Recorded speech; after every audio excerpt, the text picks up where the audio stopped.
Après une semaine d'interrogatoire au tribunal militaire délocalisé à Ouagadougou, l'audition du commandant Abdoulaziz Okorogo vient de s'achever. Et à sa suite, c'est le colonel-major Bouré Makere qui est appelé à la barre. À l'époque, il était le chef d'état-major particulier du président de la transition. Il confie n'avoir pas été mis au courant du coup d'État qu'après l'enlèvement et la séquestration des autorités de la transition. Le point est avec Ntraman Guéné.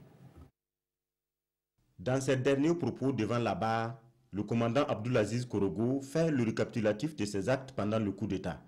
Dès le 16 septembre, le chef de corps du RSP dit avoir constaté un incident face auquel sa position a été claire, démissionner, mais en face, un refus catégorique du commandement militaire.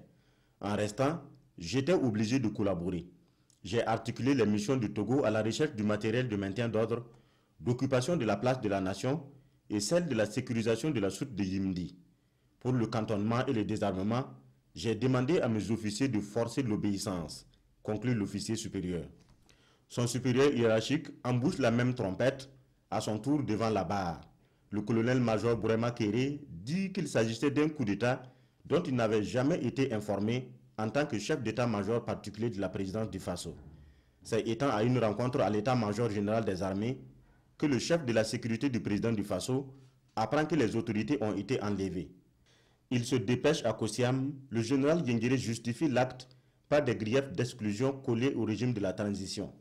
Pendant les négociations, l'adjudant-chef-major Éloi Badiel, les adjudants-chefs Rambou et Jean-Florent Nyon ont pris la parole et menacé les facilitateurs avant de mettre une fin de non-recevoir à leur demande de libérer les autorités. À la réunion du ministère de la Défense avec les chefs militaires, le chef d'état-major particulier de la présidence du Faso dit avoir reçu des instructions du général Guengéré d'apporter la déclaration du CND. Il a ensuite instruit de la lire devant la hiérarchie militaire.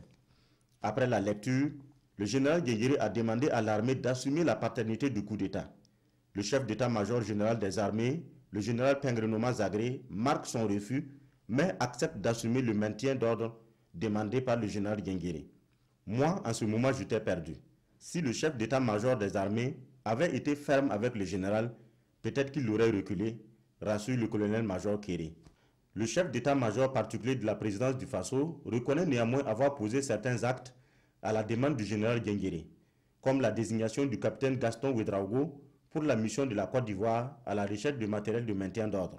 En plus, c'est moi qui ai signé la déclaration du CND, lue par le colonel Bamba à la télévision, a-t-il poursuivi. Le chef d'état-major particulier de la présidence du Faso s'arrose aussi le rôle de médiateur. Il dit avoir été envoyé par le chef d'état-major général des armées négocier la libération des autorités de la transition avec le général Guengéré. Laquelle négociation a abouti à la libération des otages, selon le colonel-major Bourema Kéré, qui revient devant la barre ce mardi au tribunal militaire pour poursuivre son interrogatoire.